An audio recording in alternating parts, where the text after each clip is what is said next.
Welcome, everybody, to the Civilian Characterization Commons at a Scale project webinar. This is the newest brain imaging workshop series on advanced imaging application on CVL. So first of all, I would like to acknowledge the traditional owners and their custodianship of the land on which we meet on behalf of all the events organizers. We pay our respects to their ancestors and their descendants who continue cultural and spiritual connections to country. We recognize their valuable contributions to Australian and global society. So I just hand over to Dr. Chao Su to talk about the ACCS project. So Dr. Su has a physics background and obtained his PhD in psychiatry at the University of New South Wales. He's currently the head of technical team of Brain Park at Monash University, the lab manager for Neural System and Behavioral Lab, and lead of work package 5 of the ACCS project. He's also a researcher on magnetic resonance imaging, with years of experience on data collection, analysis, and visualization on CVL at Massive. Hand over to you, Dr. Chao. Thank you very much, Sarah. Thanks for the introduction. Hi, everyone. Welcome to the ACCS working workshop. This is number 5, last one for this year. So today we have the programs of as a list of here. So after the introduction, I'm gonna Kevin's is going to talk about a multi-scales characteristic of brain anatomical functions, and then Susan will present it on the chronic cannabis use effect on brain connectivity. So that's a DTI, a connectome-based analysis, and Hannah is also going to talking about her works on the resting state function MRI connectivities. Related works. So after that, I'm going to talk about just a highlight of the advanced imaging applications, basically touch base of these 3 presenters, and then a little bit previews of what can happen the next week for the hands-on sessions. And after that, if we get time, we can have some Q&A sessions. For those people who probably the first time to join the ACCS this workshop, so ACCS is a big project. It's collecting for all of the research nodes around the Australians, and then there were 3 very special programs in here, and then we are for working package 5 is one of them. So falling into the biomedical imaging collections and analysis. So under these particular streams, we have 3 topics to work on. So one of the most important one is providing the trainings to Australian neuroimaging community. And then we have been already organizing 4 workshops, webinars before. So start from last year's, if some of people has joined before. And then this time we're going to, on top of that, just working on some additional advanced imaging analysis. So finally, before we start, so we want to draw people's attentions that as different as the ACCS workshops, we always have the hands-on sessions right after 1 week later after the webinar. So basically the point is to give people the opportunity to use Massive or CVL Massive to work on those the methods or the toolbox that has been presented by the presenter today, and then you can go through that step by step, and then to be able to replicate the same thing on CVL. But I do need to have some preparation. So if you tend to come in, please, if you haven't done it, register it at imagingtools.org.au by 5 p.m. this Friday, so we can make some preparation for you. If you registered, we'll see you on next Tuesday, 1 p.m. To finally, just thanks everyone for preparing this workshop. Yep, so now stop sharing, and I'm hand over to Kevin, and then Sarah, could you introduce Kevin? Yes, please? Sure. Our first speaker is Dr. Kevin Aquino. He obtained his PhD in physics from the University of Sydney and served as a senior research fellow at Monash University and the University of Sydney. He's currently a scientific director of BrainKey, a California-based neurotech company, and he has numerous publications in neuroimaging field in leading journals such as Science Advances, Biological Psychiatry, eLife, and Neuroimaging. Hand over to Dr. Aquino. Thanks. Thank you for that introduction. So let me just share my screen and hopefully we can all see this. Wow. That's okay for everyone? Yeah, good. All right, thank you so for that introduction. So I'll talk today about the multiscale characterization of brain anatomy and function.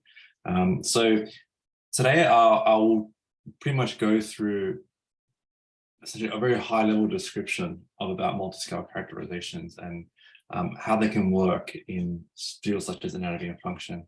A bit more in detail will be there next week from Yuchi.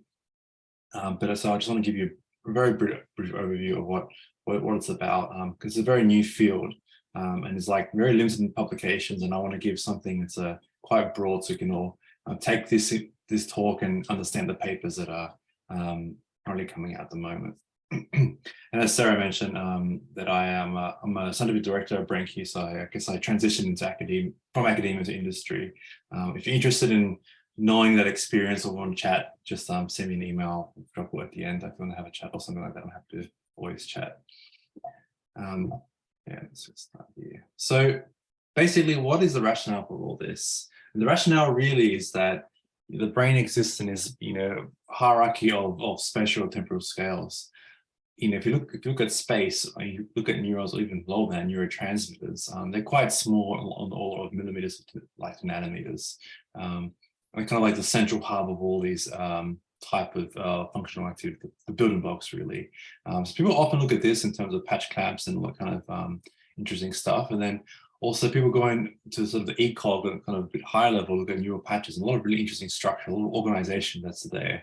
And when there's variations in neurons, there's also variations on neural patch around the brain. And if we zoom out a little bit more, we can go to brain regions. And here's an example of parcellation where you have a bunch of these neural patches together. But of course, some of these brain regions really kind of have the centers or loci of various functions. There's various ones called MT, LO3, all these labels, where they all have some kind of role that's really detected, that's been performed for multiple years and so forth. Then we have at the end the whole brain. So essentially we have all these things and all come together to form the brain, to form cognition, to form tasks, to live, really. Conversely, we also have the temporal scale. So kind of I'm matching it here. Neurons can sort of work on the milliseconds. Neural patches that kind of cleverly all work together and synchronize from 1 to 10 milliseconds. And we've got to form brain regions, and they can change in total areas from 100 milliseconds to 1,000 milliseconds. So the time scale right to the brain, we talk about seconds of variation up to years where things change or pathologies that change over time and so forth. So we have this wide range of spatial and temporal scales. And I mean, when we often do all these analyses, we kind of focus on just one of these scales, but in fact, we have all the things all working in concerto. So we have to really try to think about how we can put all this together to understand all this problem. And this isn't a trivial problem. I mean, other fields do this as well. So field of the solar interstellar medium. So they also have this problem of multi-scale hierarchy and how to put all these things together. So a bit more on this is that another interesting thing is they're not independent. You don't have just one neuron acting independently of like a big brain region. You also have the interdependence, right? You have like a small brain lesion can give rise to like large cognitive deficits, such as in TVL or MS. Another interesting point too is that subcortex is quite a small part of the brain, but it can have very large cortical projections. So for example, Lucas Aurelius has got crazy amount of innervation all over the brain. And things such as these areas can really affect cognition and can affect brain function. And also these things can also lead to plasticity and changes of anatomy as well. The question is, how do you really capture all these scales at once? You can't really look at the neuron level, the whole brain, you've got to look at these different type of scales, and how do I compare these scales together, and how do I make sense of all this? fMRI is a good case to look at this because it can capture from scales from millimeters to about 10 centimeters and across the whole brain. So we can use fMRI to kind of understand these things and be a case of where we understand and look at different scales together. And of course, anatomy too through MRI, structural MRI. So another point as well is that if you look at actual functional activity, if you look at this one on the left here, this is a snapshot of functional activity. This is the cortex just projected on one time point of fMRI, resting state fMRI data. As you can see, if I smooth it more and more, some of this structure that was sort of like blurry there becomes to light, and we can really emphasize these things. I mean, a lot of us do this sort of smoothing to emphasize things, for signal to noise purposes, because you want to get rid of the noise. But if you can see that it's kind of like, characteristic scale of this data point, it kind of looks something like this. There's all this information that's there, it's just hidden in all this sort of high frequency stuff. So there's an important stuff in large spectral scale. I just wanted to really show you that, to really prove there is some information there. On the other hand, we can all think about voxel-to-voxel analysis, or little tiny pieces in cortex. This right here is a primary visual cortex. And if you look at that through different studies and for neuron by neuron, you can see a direct mapping of the visual field to small tiny patches in V1. So we have to kind of integrate this sort of information with this sort of large information. How do they kind of work together, and how do I analyze these things in one go? Now, the way to really think about this, I mean, we can take a bit of a step back and look at things such as EEG, MEG, and also anything to do with these sort of these high time frequency things, electrophysiology speaking. So if you look at any EEG signal, what you don't actually look at the EEG signal itself. You often do some sort of filtering. So if you look at things such as if you take the data and you see all these things such as a beta frequency, alpha frequency, you can transform your data into these small bands of power. So you have this sort of beta frequency responsible for some kind of vigilant state. You also have alpha activities, which kind of almost goes between rest and non-rest, and other things as theta and delta, the things that are present in the slow wave sleep and all this type of stuff. So we can do this already in a time domain. We can look at these things here and determine these different paths, different scales of activity.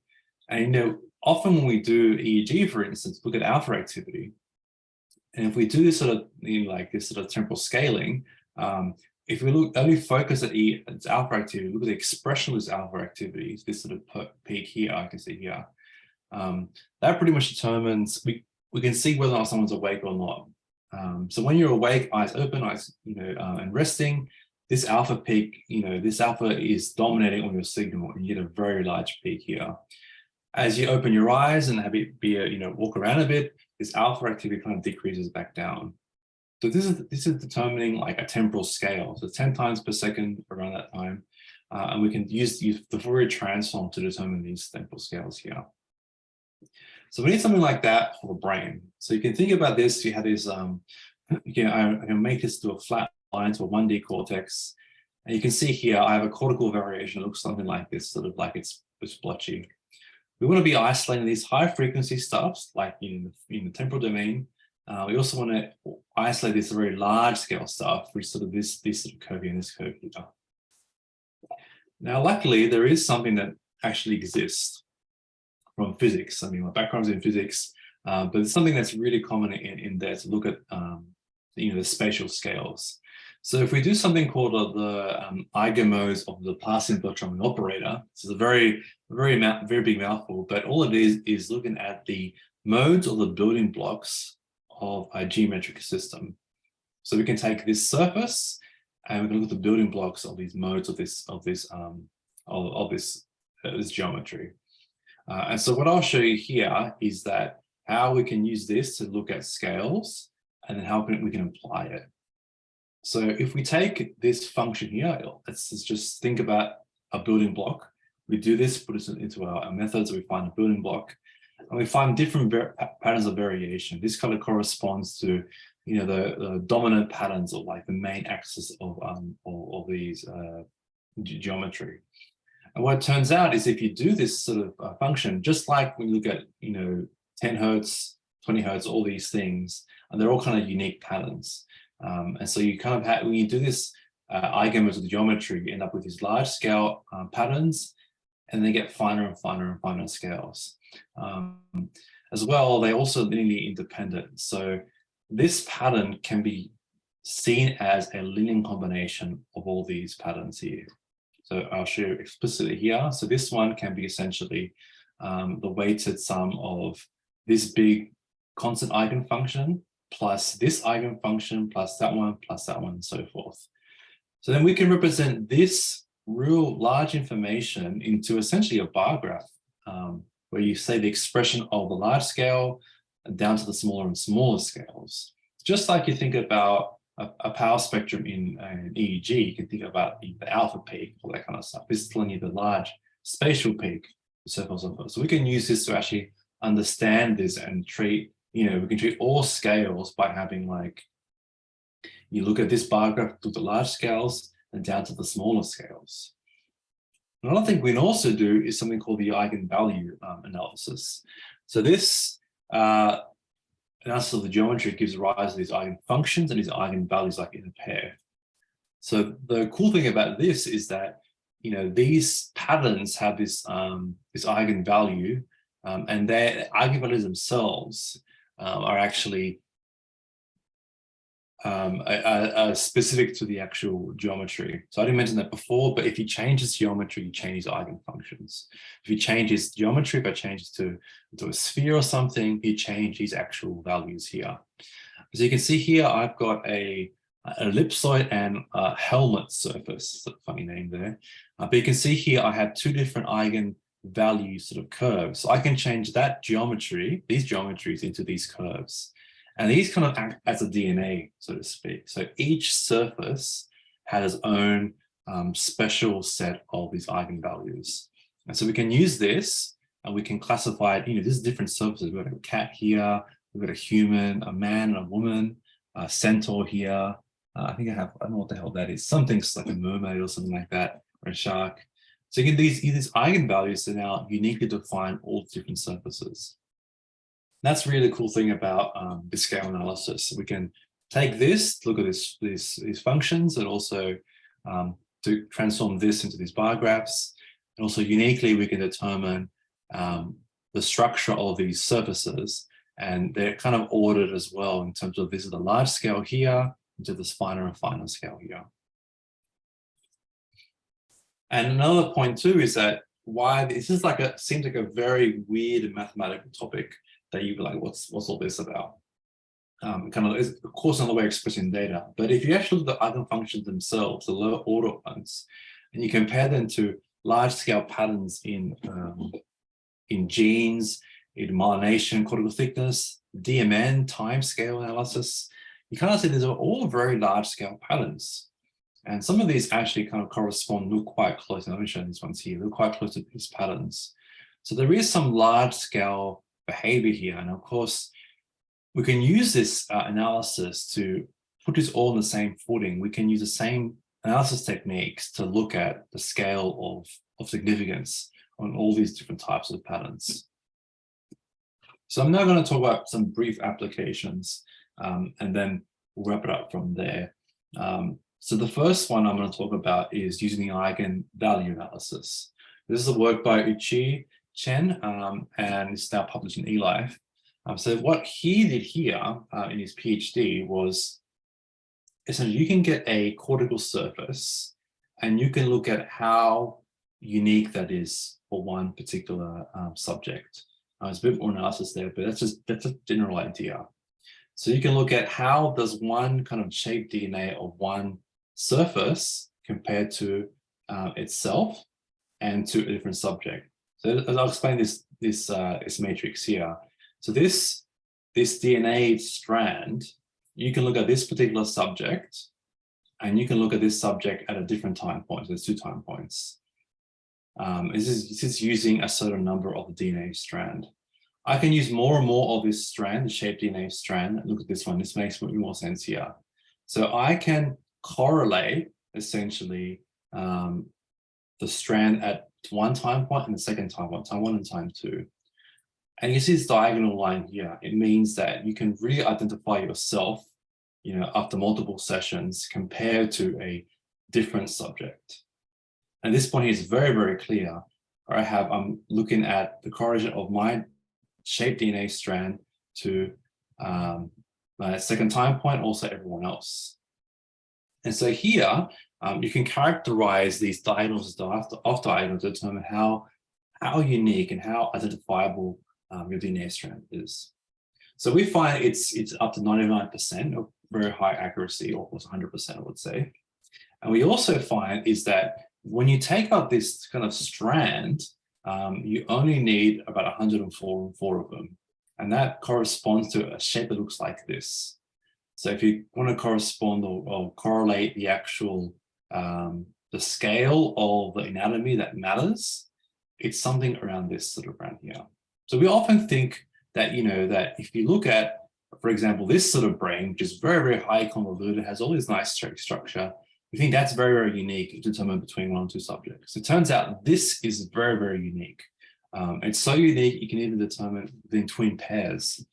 So it's incredibly individualized. And the really interesting thing, like I said, is that it happens at a very large spatial scale. So we can determine a lot of the important information is happening at very large core scale features, not these sort of subfolds. Is this big, big Sylvian fissure and all this other stuff. It's really quite interesting. There's a paper in eLife if you want to read through it, and Uchi will talk about it next week, more and more in detail. I think it's really quite interesting and very, very surprising, I think. The second part is what I talked about before in terms of taking the eigenfunction analysis and looking at that. So I'll kind of step through this in a bit more detail now. So you can take one data set, and as I said, it's a linear combination of all these eigenfunctions, of all these spatial scales.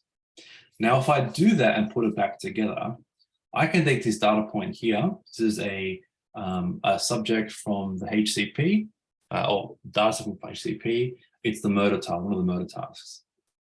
And it's specifically the Q task in the HCP. Now, if I add something like 10 larger spatial scales, you can see this activation map looks kind of ish like this one. Not exactly. You get some kind of general feature. You can see here we've got like this sort of anterior posterior kind of ish gradient, and that happens in reconstruction as well. Now, if I add more and more scales, 100, and as you saw before, it's still quite large scales, about 30 millimeters. And now I seem to capture the real broad features of the data itself. And I add 200, it gets even better. But in general, it kind of shows that a lot of this data we look at is quite large scale, and a lot of the information, these cognitive expressions are happening very large scale.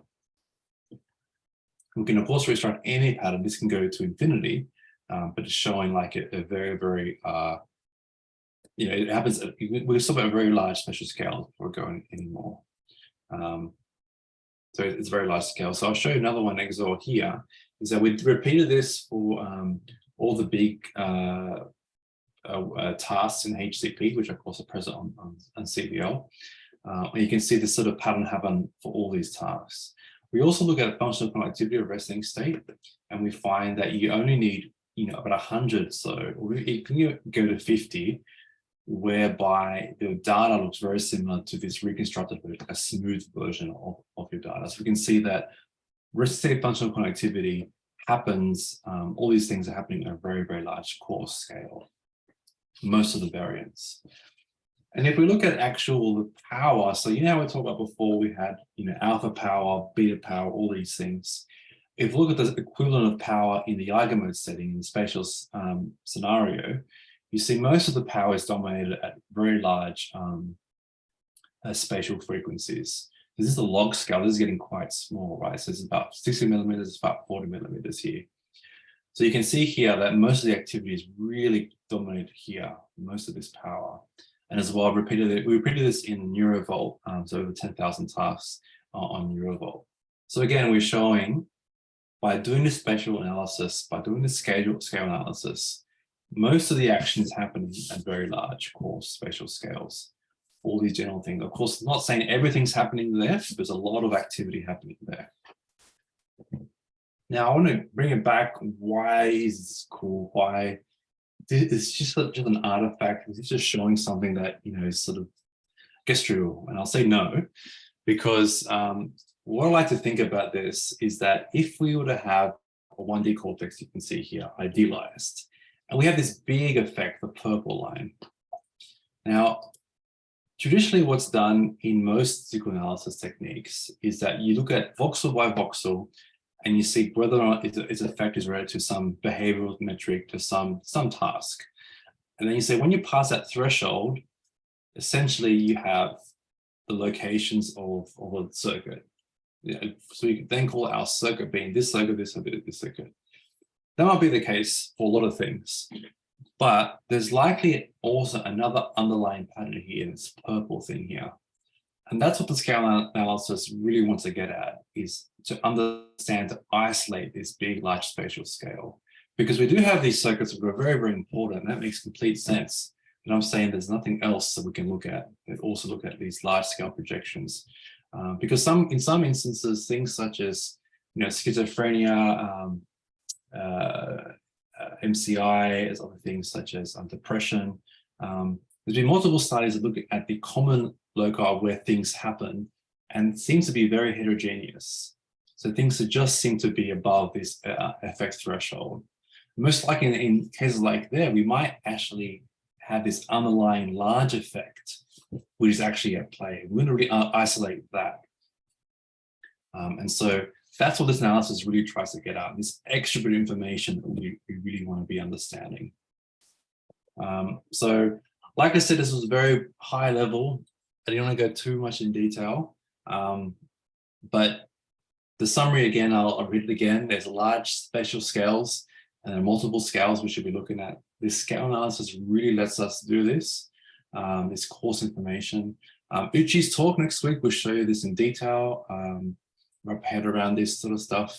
And there's a lot of papers coming out now from our group, the group I was in, from Uchi, and all. We talk about all these spatial scales and scale analysis. There's some links here, some recent stuff that we've published in eLife, one in bioarchive, another new imagery reports where we talk about these things.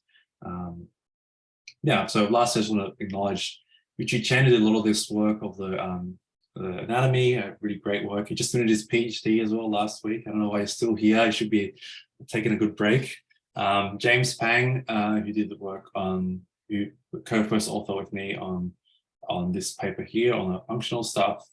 Alex, Peter, Ben, James, Chow, of course, Eurosystem Pathology at Monash University and Complex System at City University. And lastly, before I go as well, just a little brief shout out. So now, like I said, I'm transitioning to industry, and this is our website. We take anyone's MRI and we perform statistics on there. You can have a look, check it out. It's best to look at it if you want to have a look to see what we're up to. And yeah, that's it. Thank you, Kevin. Just a reminder to everyone that please type in your questions in the Q&A function whenever you have any questions. So I guess Kevin has to leave us for other commitments he has, but we can wait for a minute or so for any questions that pops up now. So please, if you have any question, type in the Q&A function, and we make sure that you get your answer before Kevin leaves.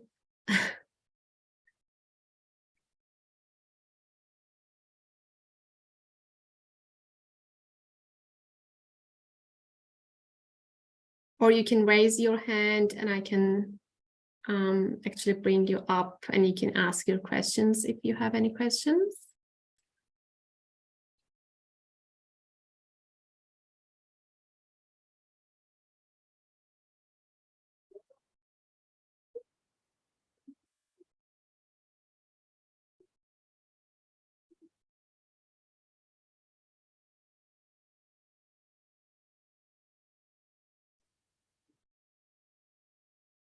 All right, it seems that we don't have any question for you, Kevin. Thank you very much No worries. for your presentation, and we appreciate. Cool. And I think my slides will be shared. So if you want to send me an email or something later, feel free to. Awesome. Thank you very much. All right. Our next speaker is Susan Maliki. Susan is a PhD candidate studying at Monash University under supervision of Professor Murat Yushul, Dr. Chao Su, Professor Karen Kienbergs, and Dr. Warda Sieda. Her PhD focuses on cannabis use disorder to investigate the structural connectivity differences between long-term cannabis users and healthy controls. Also, she aims to explore whether a 3-month exercise interventions has the potential to recover the cannabis-induced white matter impairments using multimodal MRI. Hand over to you, Susan. Thank you.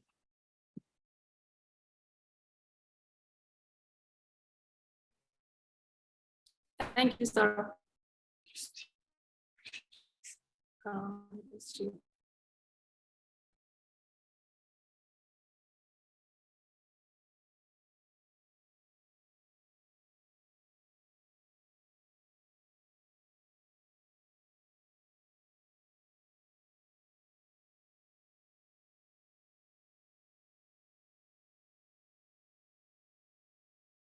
I think she just have some technical issues to speak. Yeah.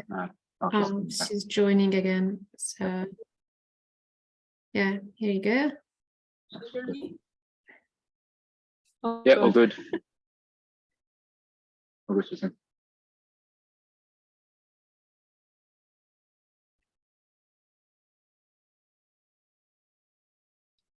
Can you see the slides? Okay, I guess it has a lag.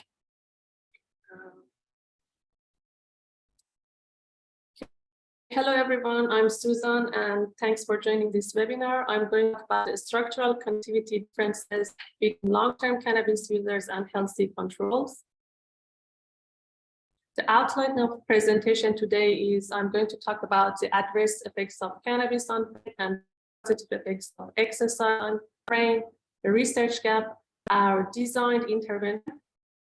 I'm going to talking about the pipeline that we generated for tractography and connectome analysis, and also represent the preliminary results.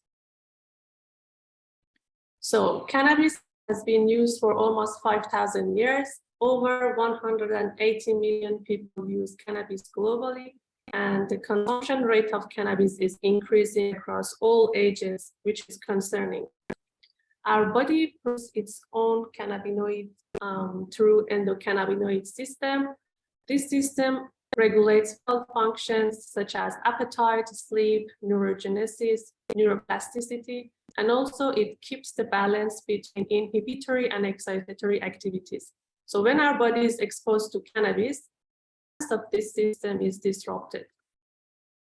The effects of cannabis are increased heart rate and increased blood pressure, dizziness, talkativeness, and euphoria. But more importantly, it has some chronic effects on our brain. It decreases the white matter integrity and decreases the gray matter volume and leads to cognitive dysfunction. Now, my main question in my PhD is that could we recover the chronic effect of cannabis on brain of long-term cannabis users? And what if we push the long-term cannabis users to do exercise? The reason that we chose exercise is that, generally speaking, engaging in regular physical activity is associated with numerous health benefits. For example, it improves cardiovascular function, it reduces the risk of type 2 diabetes, and also decrease the incidence of certain cancers. But also the positive effects of exercise tend to change. When exercise improves cognition, mental health, it improves white matter integrity, and also decreases the risk of dementia. Now, to summarize the background, chronic cannabis use has negative effects on brain. On the other hand, exercise benefits brain aspects, improve cognition and improve brain volume integrity. So the mission in my PhD is that how we can recover or minimize the negative effects of chronic cannabis use in long-term cannabis users. To investigate this hypothesis. In this webinar, I'm focused on diffusion data. So here, this is a snapshot of the data collection. 58 adults with cannabis use disorder, aged 18 to 55, to here at Brain Park Monash, and we collected the baseline data, multimodal MRI of T1, T2, diffusion, and rest state functional MRI, along with other assessments of physical fitness, cognitive tests, and also the substance use. Then they were randomized into two groups. The first group, which is HIIT or high intensity aerobic, the participants were trained for 12 weeks, 3 times per week, and 45 minutes per session. And the aim of this training was to get their heart rate to above 80% of the maximum heart rate. And the reason to choose this threshold is that literature shows that lactate acid release peaks in blood at this threshold, and which is responsible for triggering the neuroplasticity. In the second group, or active control, the participants were trained for resistance, and in terms of the time and the frequency of the intervention, it was exactly the same as the aerobic group, but we aimed to keep their heart rate below than 80% of their maximum heart rate. After 3 months of exercise intervention, we repeat all the assessments, including MRI. We ended up with 47 longitudinal data. And now I'm moving to the diffusion. So for those who are not familiar with diffusion MRI, I'm going to briefly introduce the background. The diffusion in a sphere is isotropic, which means there is equal probability of direct diffusion in all directions. But in 1990, water diffusion found to be anisotropic, which means the diffusion in the direction of axonal bundles and slower as we move perpendicular to them. Therefore, by measuring the water diffusion in many directions, we can retrieve the location of the white matter tracks at each brain location.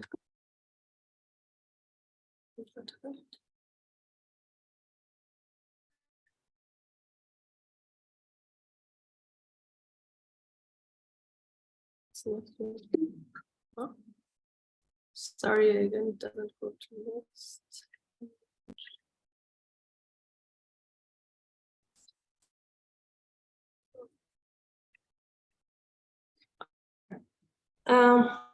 The most common and basic metric of diffusion is FA, fractional anisotropy, and it describes the degree of anisotropy of the diffusion process.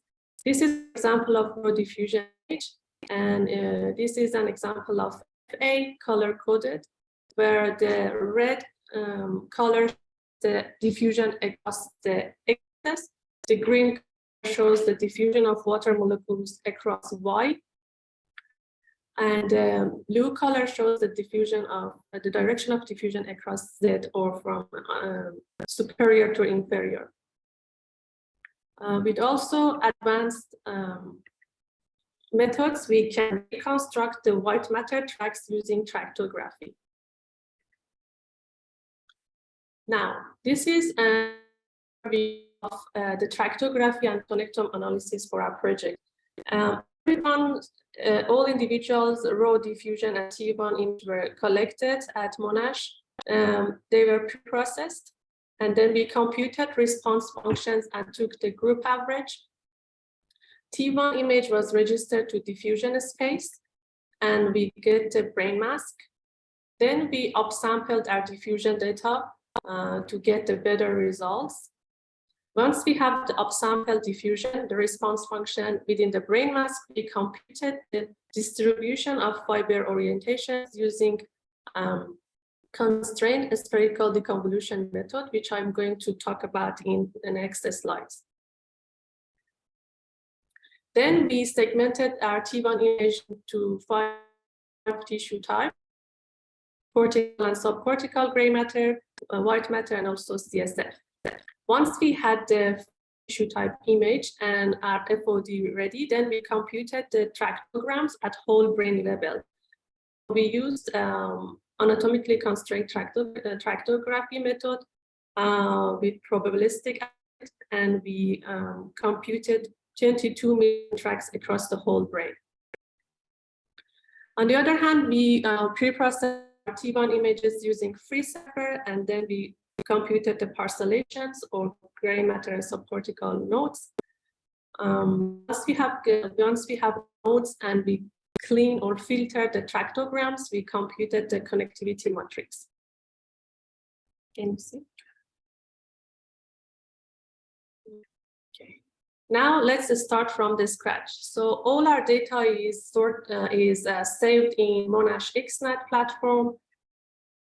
I've downloaded all the subjects folders like this, and then within each we have diffusion, reverse phasing diffusion, rest tested fMRI, and T1. Once downloaded, I convert them from DICOM to Nifty to get the vVec values, which are needed magnitude and directions of our diffusion data. Then we converted the Nifty to MIF format because we did all the analysis in MRTrix software, so we needed to convert. Now let's move on to pre-processing. So before pre-processing, we did quality check, visually check all the diffusion images of all participants, all volumes. We generated SD or standard deviation images, and you can see in the B0 when there is no diffusion, there is high variability near the brainstem and cerebellum. Then the first step of pre-processing, we corrected for noise and keep stringing artifacts. This is an example of a noise, and if you subtract the denoise diffusion from a raw diffusion data, we will get a residual image, and there should be no obvious anatomical structure in here. In step 2 of pre-processing, we corrected for head motion and eddy current distortions. As you can see here, we had 7 B0 volumes, and it was an interleaved data collection. We took the mean of the B0 from right to left, and we had a reverse phasing. We concatenate them to get the B0 pair and use this B0 for all the main pre-processing steps. Within the step 2, we also replaced the outliers. We corrected for signal loss. As you can see, this is before correction and this is after correction. We also corrected for movements that happen within a volume, so it's called slice to volume movement. Except for this dropout highlighted in this red, the rest artifact is called is known as zigzag pattern artifact, that it happens because of movement within a volume. Now, the last step of pre-processing, we remove the homogeneities. And if you want to know more about the more advanced pre-processing steps, I recommend having a look at the FF user guide for eddy corrections. In overall, we did a quality check of all images. We denoised, corrected for Gibbs ringing and head motion, corrected for eddy current distortions, and also removed the field in homogeneities. And finally, we checked the quality of all participants, all volumes, to make sure that all this pre-processing has been met precisely.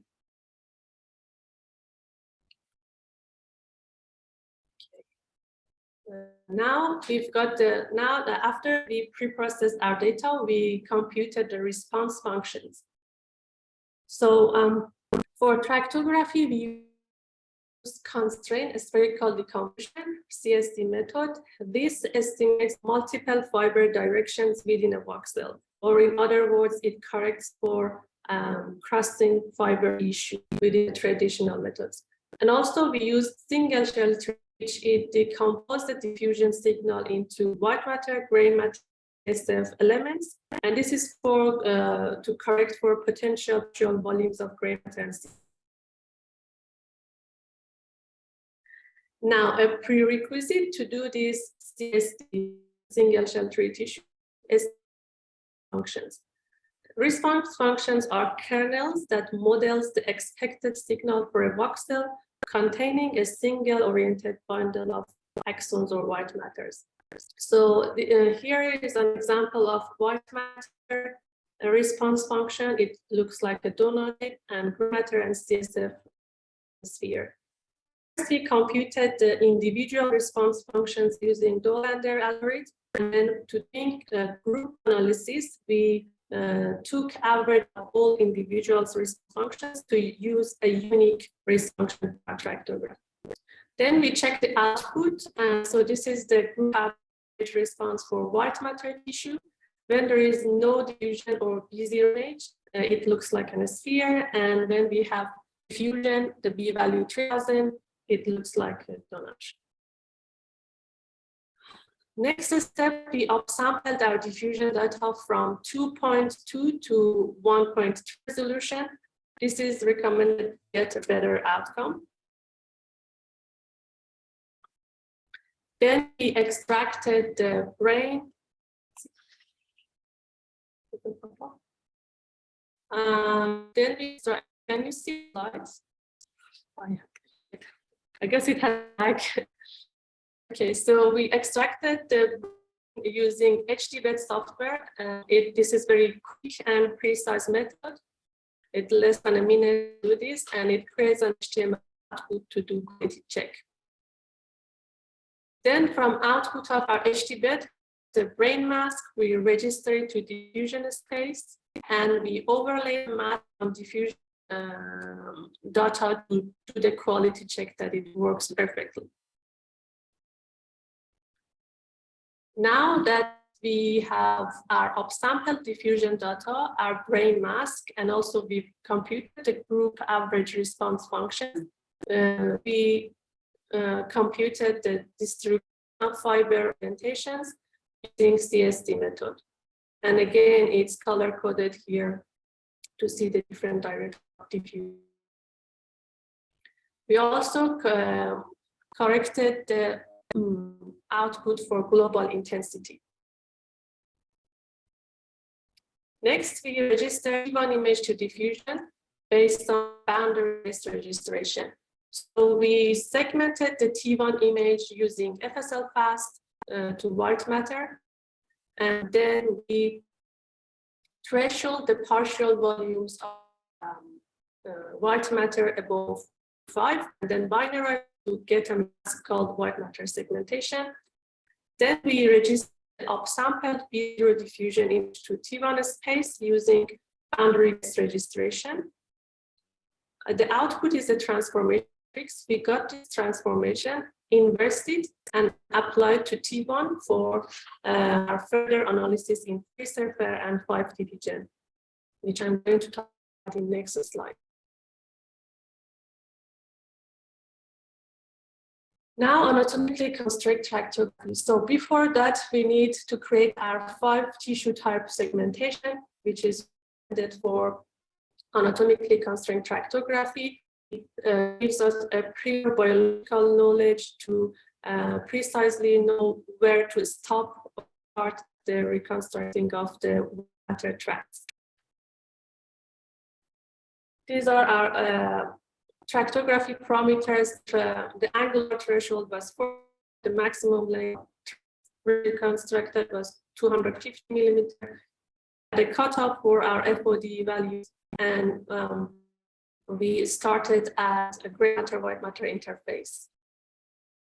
So we've got the FOD from previous steps. We've computed the FTT.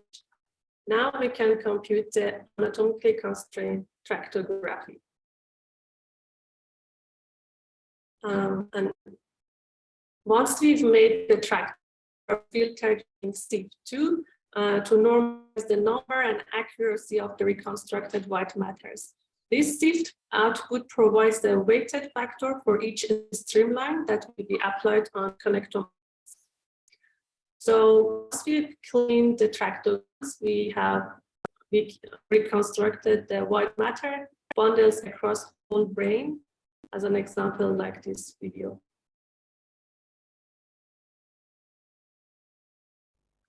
So in next step, we used FreeSurfer to pre-process our T1 images using ReconAll, and also we generated the parcellations for gray matter and subcortical nodes. Then we were ready to do the structural connectivity matrix. So we had reconstructed our white matter bundles from previous steps. We have got our gray matter nodes. And we used MX format to using Desicon Kiliani Atlas. So we had 84 nodes. After cleaning the tractograms and also with the parcellations, we connect them. Generally, this matrix demonstrates the structural connectivity at the entire brain as a network in which gray matter defines the nodes, and generated white matter tracks represent the edges or connections between any pair of nodes. And each value within this matrix represents the sum of weighted connected nodes. Now, once we've done the connector analysis for all groups, is there any group differences between cannabis use disorders and healthy controls? So to do the statistical analysis, we use network-based statistics software. It's a MATLAB-based package, and we got significant group differences that I'll explain here. So we run a two-step between cannabis use disorder and healthy people. We run 5,000 permutation. It was a significant group differences, which cannabis use disorder had decreased connectivity across 14 nodes and 13 edges. And these differences can be classified as 3 clusters of frontal area, striate cerebellum.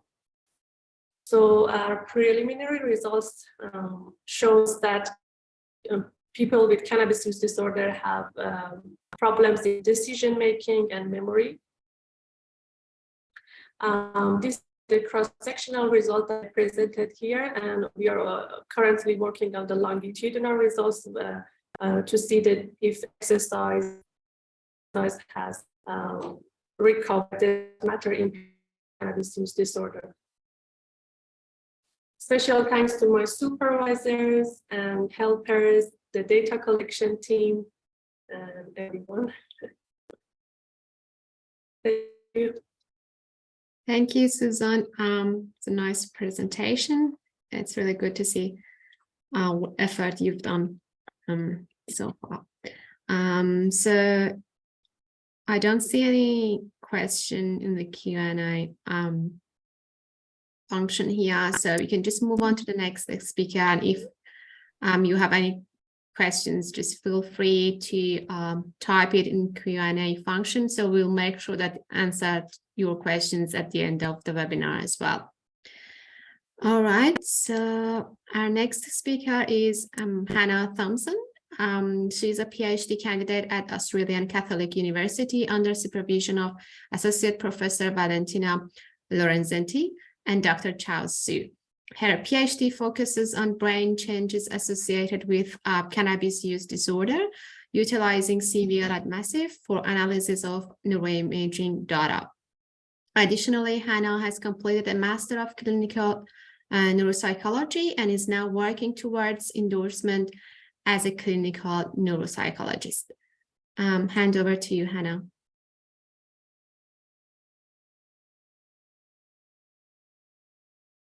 You're on mute, I guess, Hannah.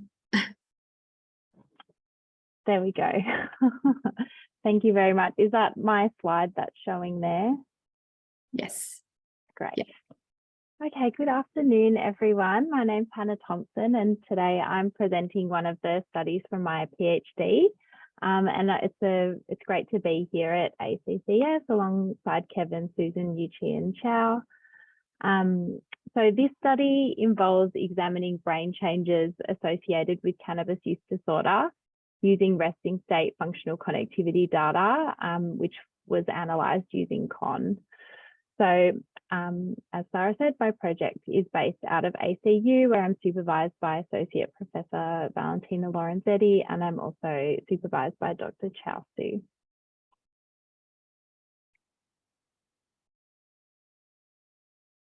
So here is a quick overview of what I'll be covering today. So as I said, the study that I'm presenting is looking at resting state functional connectivity differences, which we're able to measure using fMRI in participants with a cannabis use disorder. So to start, I'll provide a little bit of information about cannabis use disorder and then a quick overview of what resting state functional connectivity means and is measuring. I'll cover the process behind the selection of my regions of interest and then our aims and hypotheses. I'll take you through our methods and here in particular, the way that we stored our data and the use of CON accessed via Massive before touching on our results.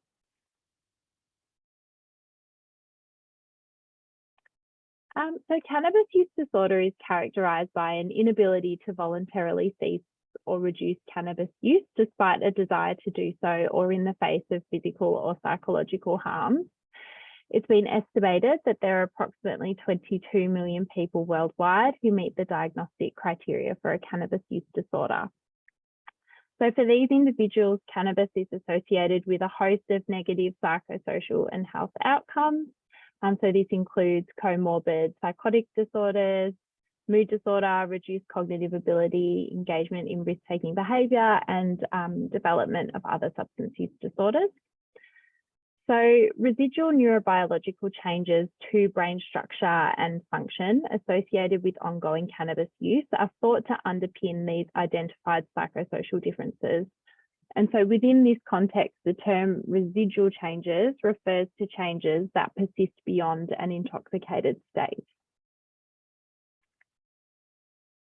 So residual changes to neurocircuitry associated with ongoing cannabis use have been identified using functional MRI in resting state functional connectivity studies. So resting state functional connectivity is thought to act as a proxy for a measure of brain integrity. So it provides a measure of the spontaneous fluctuations of brain activation, and it measures the degree to which the activation over time, which is known as the time course, between functionally distinct and often spatially remote regions is correlated. So the regions which are significantly correlated are considered to be functionally connected. So as you can see on the graph, you've got the blue and the pink lines, which represent the activation across the time course. And so when that activation is in sync, the two areas are said to be functionally connected. And so this process can be examined over multiple brain regions, resulting in the identification of various patterns of connectivity, such as the ones shown below on the slide. So there are a number of different methods that you can use when you're analysing resting state functional connectivity data. And so the approach that I'll be detailing today is called a seed to whole brain approach. So when you're conducting a seed to whole brain analysis, the seed selection relies on an a priori hypothesis-driven approach. So I'm just going to briefly overview what our hypothesis generation consisted of. So I initially referred to the results uncovered in my previously published systematic literature review. So that's the graphic here. It looked at the resting state functional connectivity of regular cannabis users compared to non-users, and we were able to include 21 papers. And so as demonstrated by the brighter end of the colour spectrum, the most commonly reported region pairings occurred between pairs which had both regions located within the frontal lobe, which is shown by the bright green sphere, or between frontal and striatal regions, so the bright yellow connection. So across the review more generally, these regions listed were the brain regions which appeared most prominently.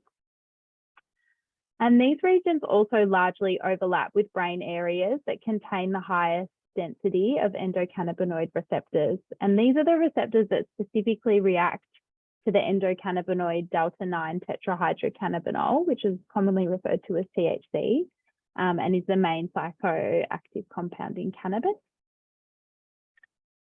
And there is also overlap in these regions with the regions that are implicated in prominent neuroscientific models of addiction.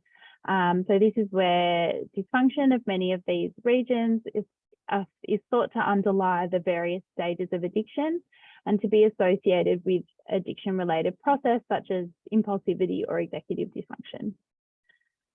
So the integration of the past review with the location of the endocannabinoid receptors and the neuroscientific model of addiction was used to direct the hypotheses for the current study.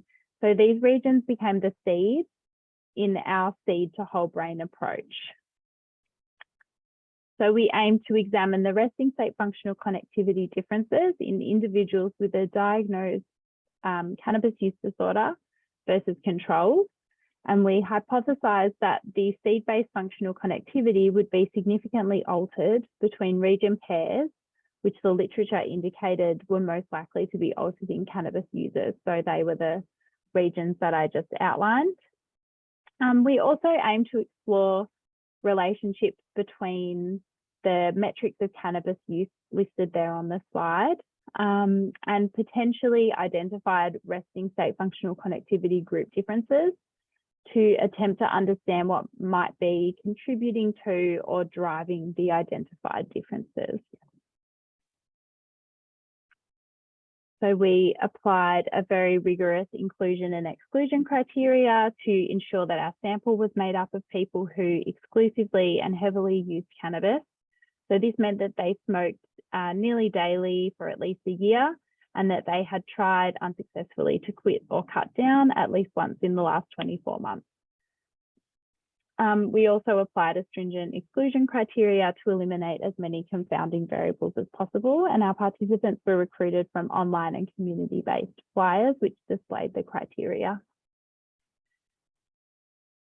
So our recruitment efforts culminated in approximately 9,000 individuals completing our online screening survey. Based on their survey responses, we ended up with approximately 450 people eligible for further screening for the cannabis group and 800 for further screening as controls.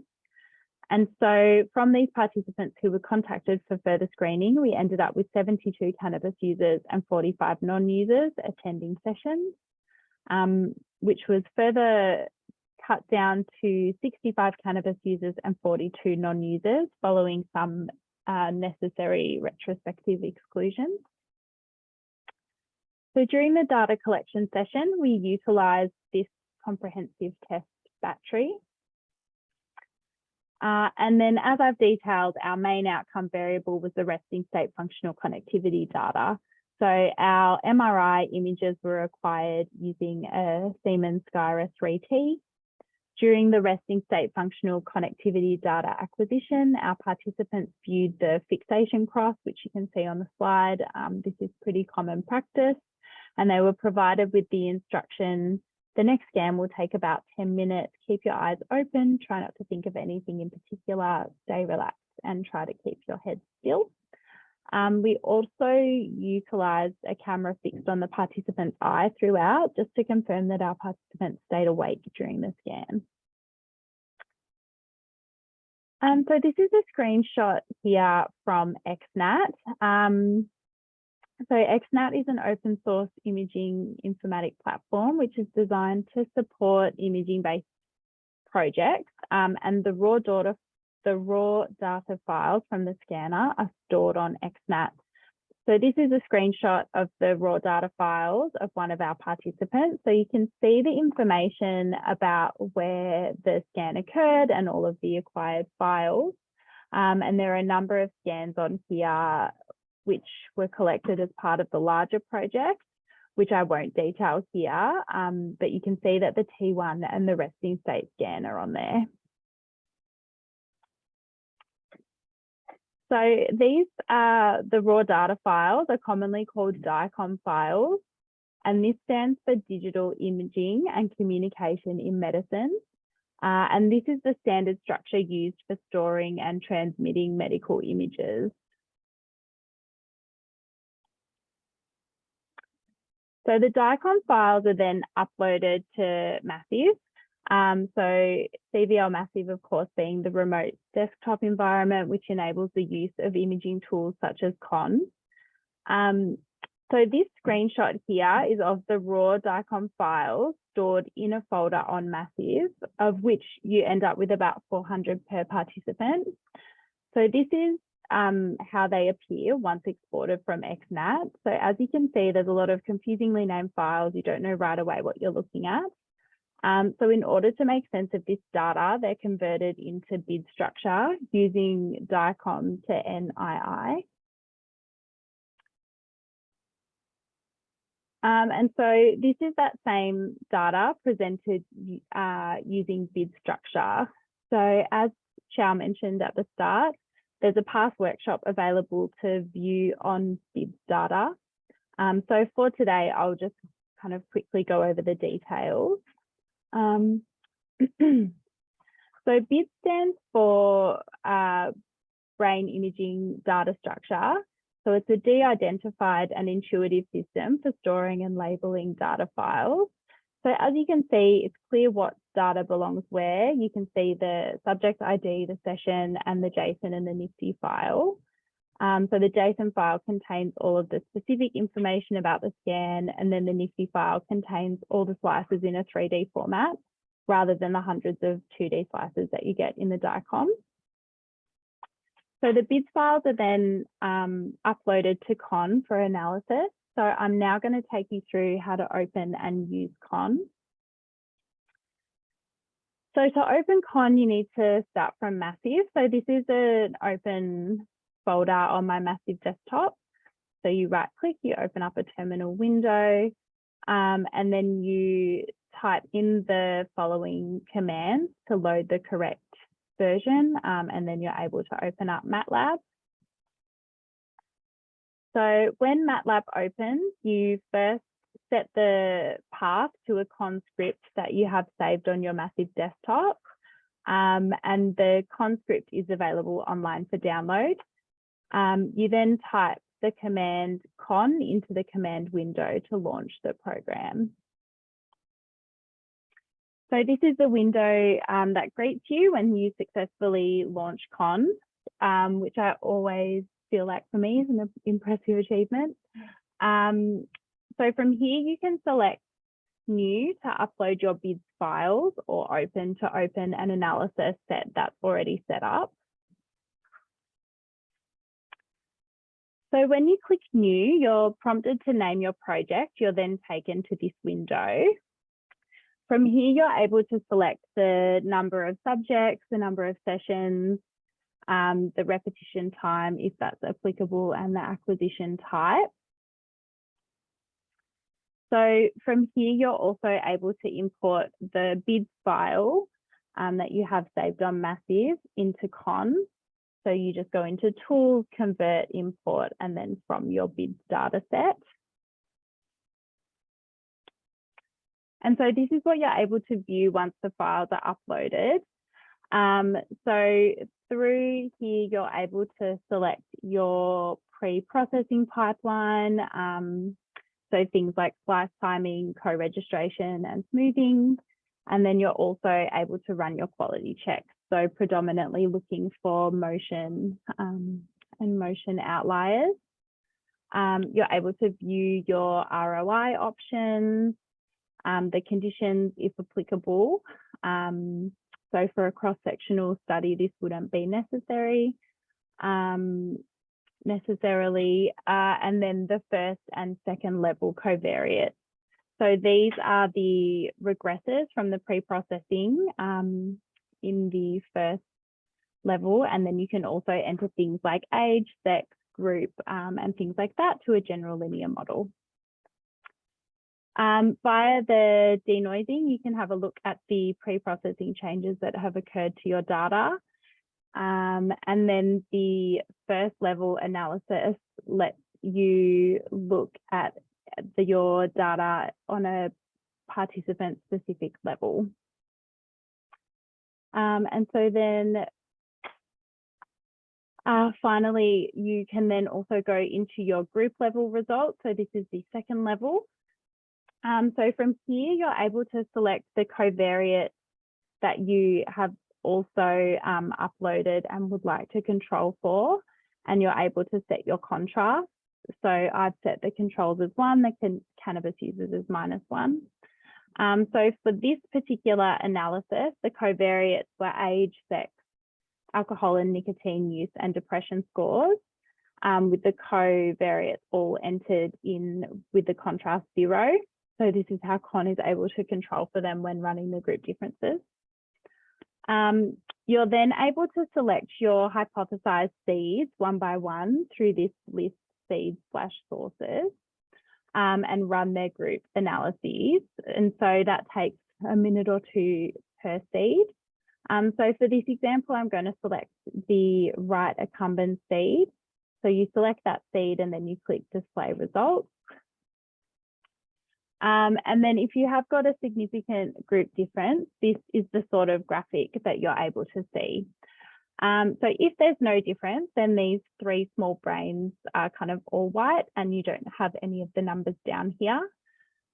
But these results are indicating that cannabis users did significantly differ from controls in their connectivity between the right nucleus accumbens and then this cluster of voxels, which covers the right and the left frontal pole and the superior frontal gyrus. And so you can see the size and the location of the cluster, and you can see the various p-values depending on how you want to control for multiple comparisons. And clicking on the graph symbol, you're also able to see the connectivity effect size of the 2 groups. So this shows you that the cannabis users had stronger connectivity than the controls. So from this screen here with the results, you're also able to export the values for each participant of their functional connectivity pairing. So this can be then entered into your SPSS data file to look for relationships between the connectivity and sample characteristics. From here, you're also able to export the mask of your significant cluster to visually represent your findings in a more aesthetically pleasing way. So from the graph and the cluster that is automatically generated by Con, you're able to create something that looks like this. So for this, we use Prism and Surface. So for our results of the data set that we collected, we had 2 seeds which were significant.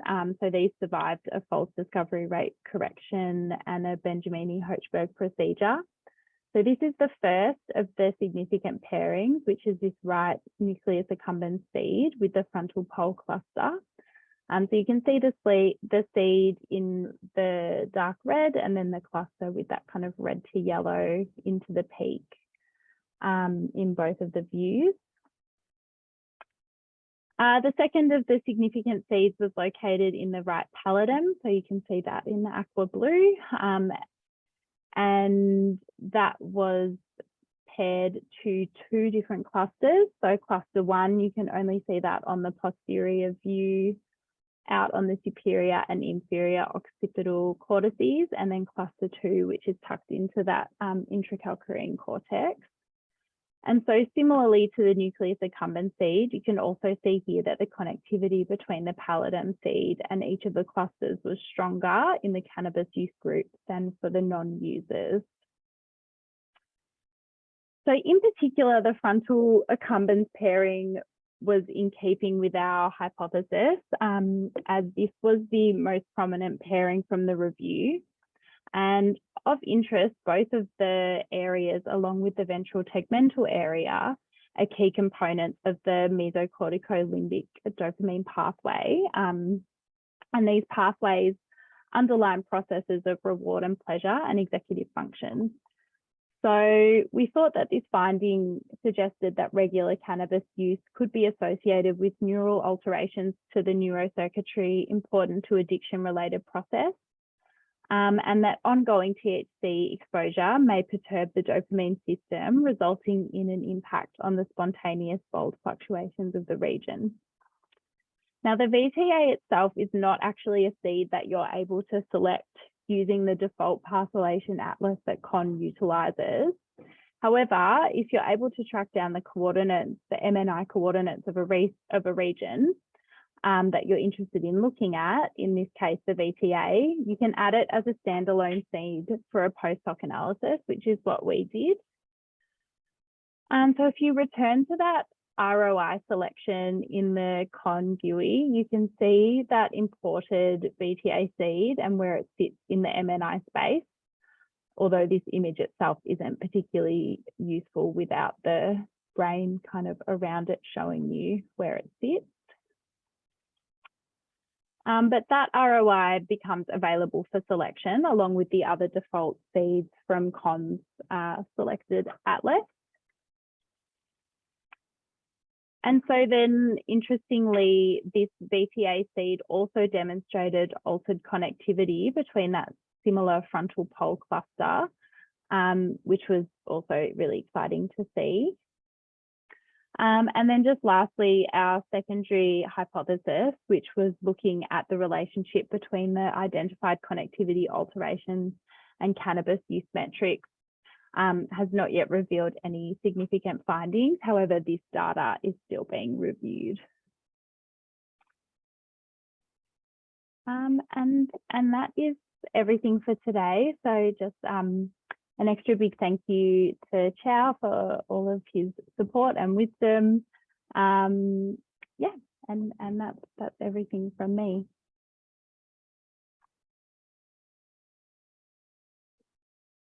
Thank you very much, Hannah. It's lovely to see your presentation and work. Well done. All right. I can see that there is a question for you. Can you see that, Hannah? In question and answer function, or you want me to? Oh yeah, no, I can see it actually. Yeah, and if you can please read it for everyone, thank you. Yeah. So the question is, can you please spell out the names of the tools you use for visualization, and if you can provide the URLs of the website. So from CON, we were able to extract the data to put into both, is it Prism or Prisma? And then the other one was Surfi. Is that right, Chow? Yes, correct. For visualization is the Suffice. Yeah, and then for bar plot, etc., is the Prisma. Yeah. Prisma. Yep, definitely. Yeah, if you could just maybe find out the Suffice link, and you can just type it into the Q&A session. Just provide information for Aaron. Yeah, I'll do that. All right, there is one more question from Ahmed Hussein, which asks, do you think there might be some value in modeling dynamic functional connectivity on patients exhibiting substance abuse? Yeah, I might throw over to Chow. Yeah, able to field that one. That's a good question. We haven't actually done the dynamic, the dynamic modeling. So It would be nice to have a look. So we're currently pretty much based on what we can provide it from the contour box so far, which explores some basic measurements because the study just finished the data collection. So we were definitely working on some other advanced way to model the data. I mean, feel free to give more suggestion and keep in touch with us. Thank you. Awesome. Thank you very much. So please feel free to type in any questions that you have. We make sure that we answer your questions at the end of the webinar as well. So our last speaker is Dr. Chao Su, who I've already introduced to you. So hand over to Dr. Su. Yeah, thanks, Sarah, and thanks. Yeah, can you see my screen? Yes. Yeah, good. Thank you. So, thank you for the three presenters before did an excellent job to demonstrate their research work. So, so in this session, I'm going to talk a little bit different. So this is going to be some highlights of the hands-on session for next week. So this is, as I said before, the hands-on session is a very unique function for the ACCS workshop, which is we're going to provide you some CVL sessions, and we'll provide you data and a script and some example output. So to get researchers to log onto CVL and try to replicate some of the method or the pipeline that's been presented today. So you may work on the completely different projects, but all of these methods and then the pipelines may be helpful for you to get more familiar with the CVL. We realize there's more functions in there and probably provide some ideas for your research.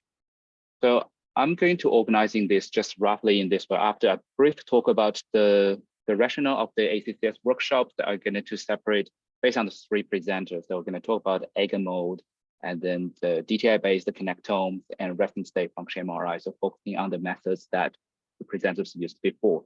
So a little bit background, and basically on these sessions, they're going to show you what is the input data you will have next week, and what is the final output you will look like.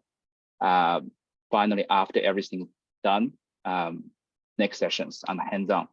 And then I'll call it interactive mode today. Is I'm going to switch back into CVL. I'll click the button and show you what it looks like, and give you a better idea of what you're going to what kind of the hands-on session will be. Okay, so firstly, we talk about what is CVL. So it's very complicated things. I start with ACCS project, so try to understand the background of the IT. It's complicated behind it. But for researchers, my understanding is in a cloud-based desktop that you can just request anywhere, and they have all of the softwares installed, and they have the very strong resources on the computing. You can parallel computing and storage. You can have a lot of storage in there that can facilitate your research. So, so why do we need for CVL brain imaging? So, just from my personal experience, when I doing my PhD about 10 years ago, I think I'm happy with just manage my own laptop, get all of the script and the environment set up, work with these 100 participants right from beginning or to the end, and finish right up my thesis, and I'm happy with it. But then you need more things, like there's something happens, like the computer is not working, and then you need more powerful cluster. And then we have in the lab, we have a little clusters, but then you have another problem. You have to fight with your colleagues and students about who is in the queues, and then it's very no one maintenance, and then this doesn't have any visualization functions, etc. So 10 years ago, when I moved to Monash, and then that's the first time I get introduced to that time called a CVL method. So the method, that's the first generation. I find it's completely changed the way that I'm analyzing the data, managing the data, and visualizing it. And then that's not only me, but the whole lab and all of the students and the colleagues is also changed towards that. So we pretty much a serious addiction. I'm not quite sure how many people in here has used method. It's kind of slowly, just you will find it all of the benefits. So I just do a quick summary, just from my point of view. The first is the imaging tools that is very You got a whole bunch of imaging tools, and very importantly is you can have 2 different versions of the same tools installed, and you can switch between the desktop on one session on the desktop. Imagine you have this window open processing your old PhD data, and then open another window, load the latest versions of this pipeline, maybe free server, and then to work on your data. How convenient is that compared with your own laptop? And another thing is the data collection. I think as Kevin said before, that his research has a big impact, and a lot of them is having the benefits of the open access data like HTTP data. So CVL at Massive, we're very fortunate to have HTTP data measure. So it's simply like once you are in the group, you just change directory to a path, and all of the data, the raw data and the pre-processed, all of the data is all in there. So that's definitely a benefit. And also, of course, the cluster computing and GPU accelerate, like neuroimaging, so we naturally can parallel the image, the analysis by participant. They're independent. So imagine you get 24 hours, you can process 500 of people, go through that free server pipelines, done. And then that's so easy. And then very important is CVL is also particularly referred to that the desktop we see here. So it's the visualization function is really good. Like the question asked before, so the beautiful picture we generate, like I suffice, all of the software is there, so ready to use and generate the beautiful pictures for your research. And also, because we're always training students with limited computing or imaging background. So what happened is with a visualization, it's very easy to train them up rather than just the very dry terminal. And the other thing is cloud computing. So whatever you run, your laptop is out of charge, you can resume your sessions anytime, and you can access to it anywhere basically around the world. And also they have a very good team. So the massive teams have provided very great service and support. Like install some software I would never ever to install it myself. It's very difficult. So they could install that for us. And also the data actually Savant has is a backup automatically. So if it's something you screwed up yourself, and then the data is actually being backed up, you can ask them to retrieve the data. That happened exactly 2 weeks ago when Hannah and I was looking at some data and then they cracked, but we just get it, retrieve the day before, it's all good. Yeah, instead of get a heart attack.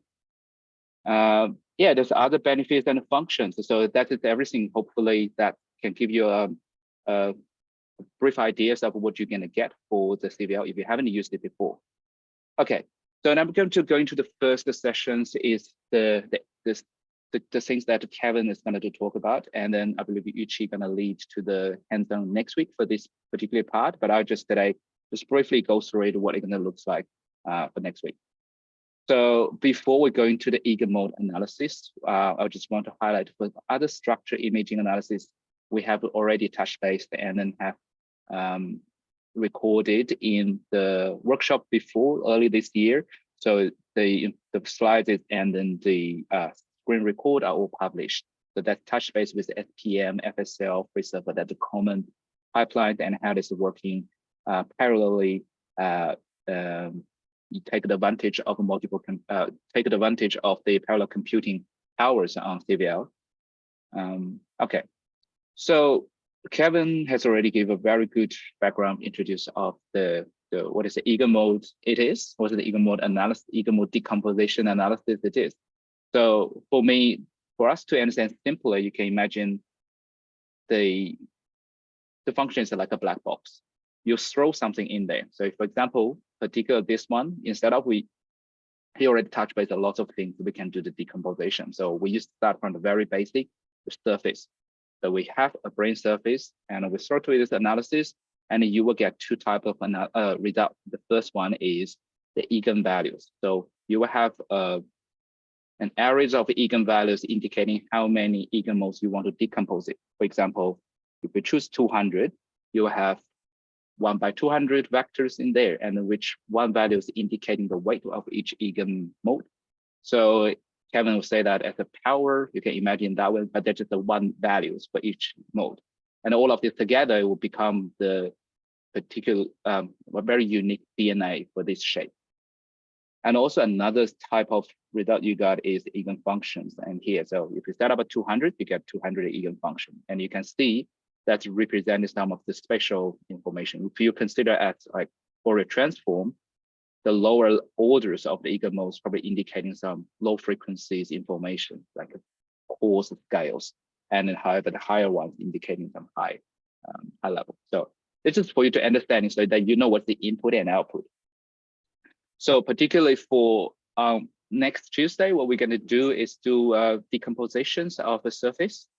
So we will have a white matter surface like that, and then we'll try to break down into different eigenfunction and have a visualization, see what it looks like. And then we'll try to reconstruct it, the surface based on some of the eigenfunction. So for example, if we choose the first 4, you have to have the shape of the white matter surface. And if you added more eigenfunctions, then you get more and more detail, etc. So we want to see that.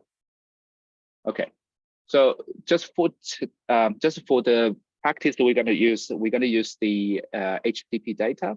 So I just revisit that again. So HTTP data is mounted on Massive. So if you're interested in how to get access to the data collections and know information about the data collections, just please revisit our previous workshop, and also the we'll have a documentations on Massive, have a clearly information about how to access to the data. The input data will be the surface of the white matters. We're going to see it in 1 minute, and then we're going to visualize it. And we're going to go through this CVLs, how to access the CVLs in details on next Tuesday. And then I'm going to switch off into here it is. Can everyone see my screen? Good.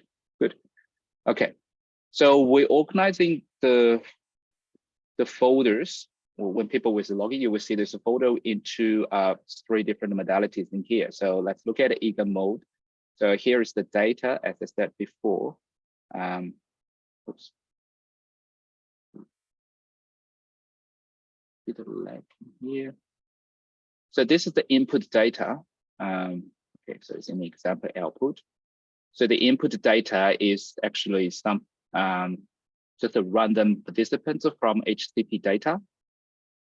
And then the data we're going to use is the pre-surfer output, which is also provided with HTTP data measured on the CVL at Massive. And particularly, say for example, this one we need is the left hemisphere, the white matter surface on the left hemisphere. So we also provide the output. So which you will guide us step by step on Tuesday how to generate the output. But we can just have a look at the output, have a sneaky peek of the results. And also we have all of the scripts has been prepared, ready for the for we to use to generate from the input all the way to the output. But for now, I'm just going to show you, visualize what is the output looks like. So to load the MATLAB, so this script is based on MATLAB. So load on Massive, you do module load MATLAB. Yep, MATLAB.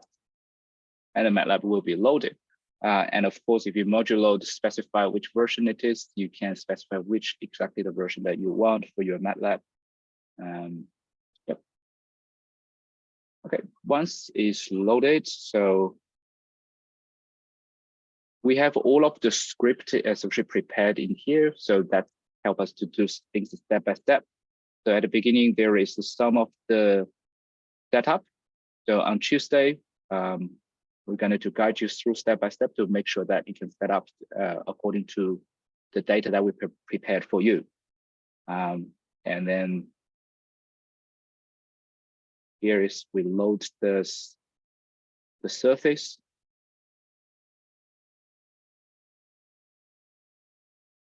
And firstly, we will have a look at the white matter surface. Yep, that we prepared as the input. Okay. So the next one is we're going to have a look at the output. As I said, there are the eigenvalues and the eigenvector, the eigenfunctions that are the two files that we generated. So we can just simply load it, and that's this will give us a plot of the eigenvalue first. Remember, eigenvalues is an arrays of values from indicating how many eigenfunctions that we broken down. So that should get, it take a little bit time to run.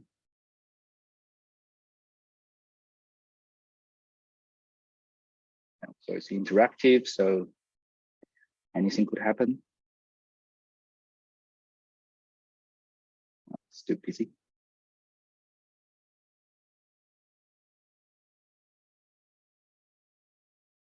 Oh, there you go.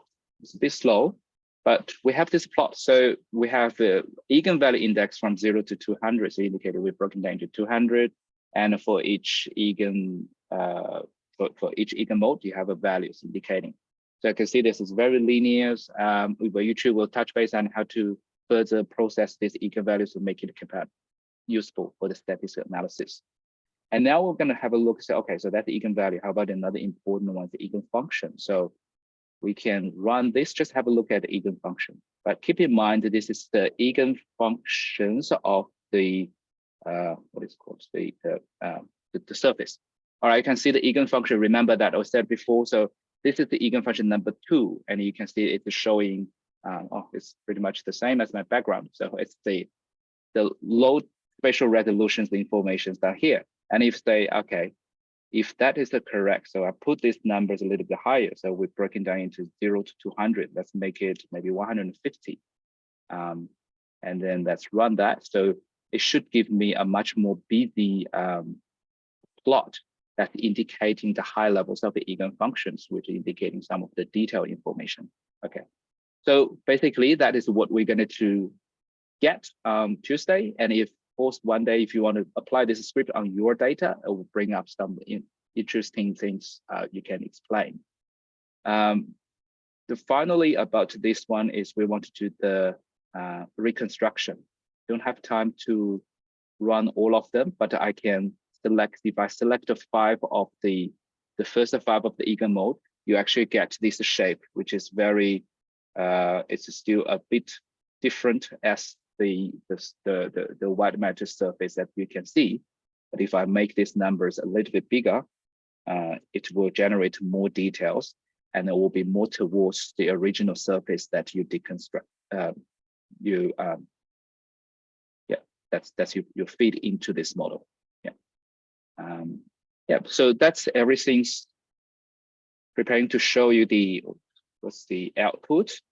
And in the slide, I'm going to share later on with some screenshots and also the code and what is the result is going to be. So if you miss the hands-on sessions, interested, then you can always check it and see. You can practice at home. Okay, so this is briefly what is the step-by-step that Yuchi is going to go through with us next Tuesday, and then with all of this step-by-step, you will get the output from the input we prepare. Okay, and also we'll provide all of the scripts and software that we need for this step. Okay, so now let's quickly jump into the relevant things, the methods of Susan's presentations, the DW weighted connectome analysis. So just a very brief background. We already talked about what is the diffusion weighted imaging it is. So basically what we need is from the raw DWI image, and how do we step-by-step back into the tractograms. And then all of these beautiful streamlines in here.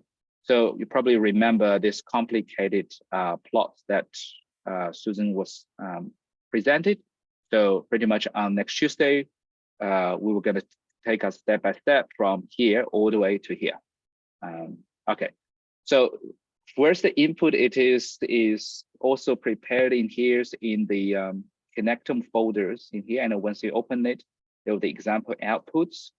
And then we have, that's the outputs we're going to run today. And then the input, as Susan said, we're going to use some of her part of her projects before as a pilot data. So the data is all in bit format.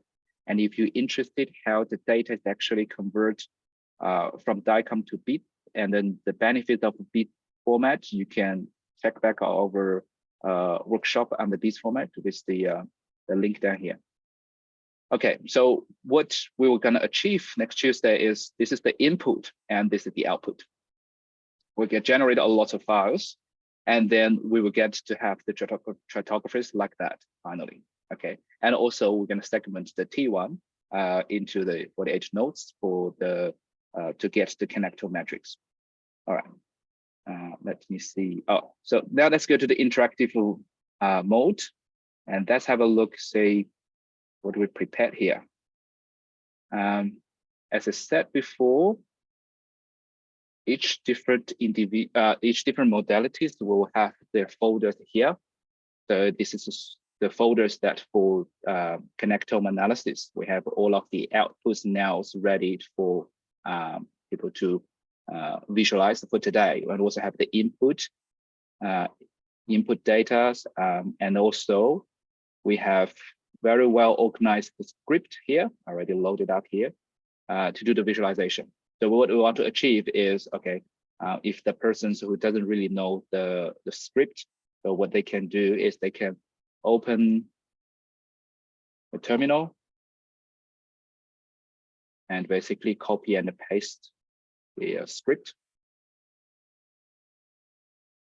So for example, here I want to achieve is to get visualizations set up for people if you want to have a look at your results. Okay, so here it is. Here we use the MR, I think it's the MR views to have a look. So we change those orthogonal views. Yeah, so we have this beautiful visualizations for each individuals. If you get into tools, you can do a little bit more things in here. So come to here, and there's some options that you can play with. Like the thickness, you're getting a little bit thinner, and you'll be more fine streamlines changing. And also, if you're looking at the overlayers in here, overlayers, so you probably will see this like the ribbons things on the gray matter that is actually indicating the 48 nodes, which is very important way later on to generate the connector matrix. However, the color here is not very well to be selected. So I had another FSLI is open here. So let's have a better color scheme. So it's the same. It's just the same data using a different view to visualize it, and you can see the cortex. It has a different color that indicate a different node, and then it's starting the streamlines of between the gray matter and the white matter boundaries, and then to follow these streamlines, you can connect to any other region. So from one, they kind of streamline into the rest of 83, and then you can calculate the numbers, and that will become the values. Later on, we'll put it into the connector matrix, and you do this for all of the 84 regions, and you got an 84 by 84. It's a matrix. Yep. So that's also in the output. So that's another reasons we had a look at here. It's very busy. One of them. So sub one. Oh, there you go. So that is the CSV files. And if I opened it, it will be just simply like that. So it's just a big matrix, 84 by 84. And if we want to visualize it, so that's what we're going to have a look at the visualization, is let's use MATLAB to do it. So it's the same. I prepared everything in the script. So what we can do is let's highlight this part, open the terminal, paste, we'll get MATLAB run.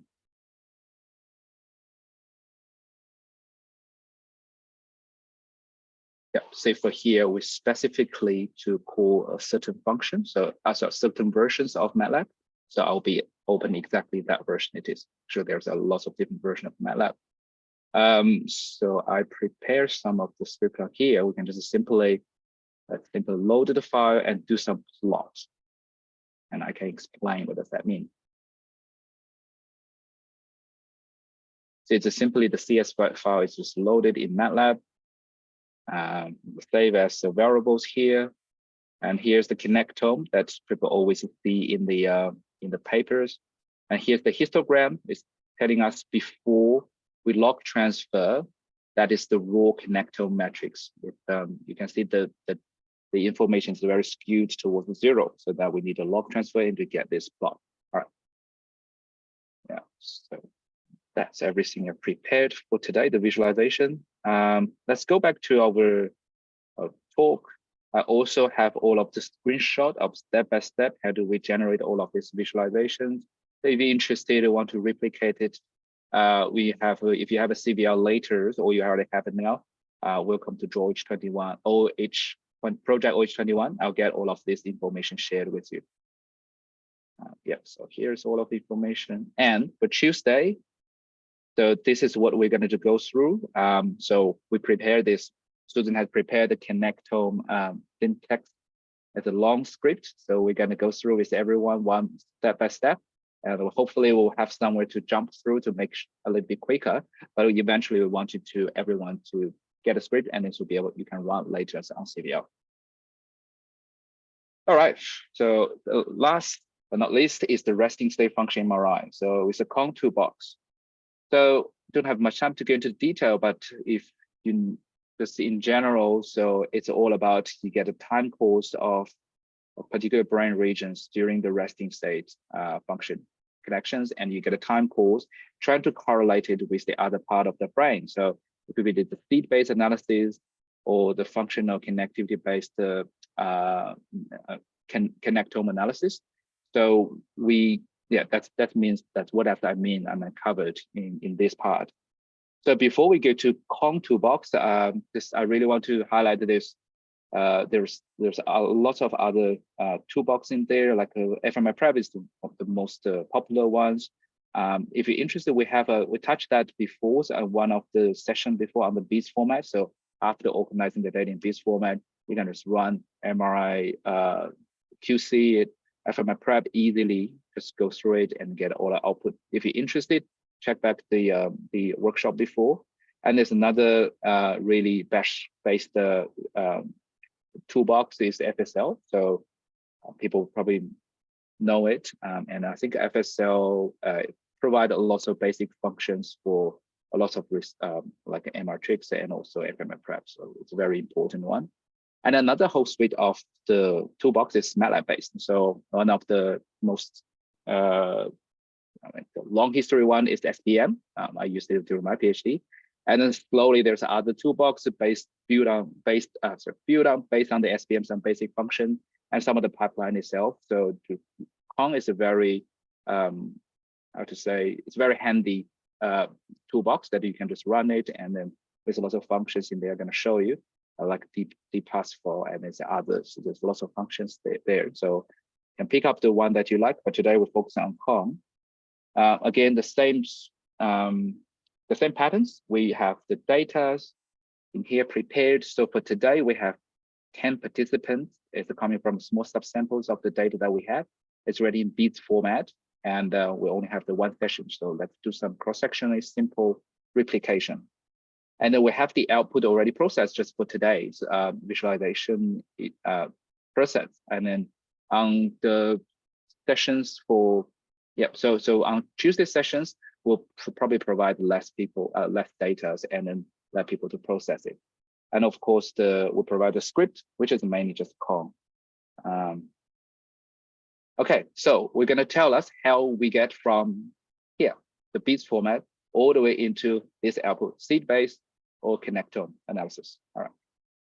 All right, I'm going to go to the interactive mode. I think Hannah's already touched base and how to step-by-step get into MATLAB and get Kong runnings, and then all the way into you get Kong toolboxes set up. So startup is like that. So we'll provide more details on Tuesday how to do that.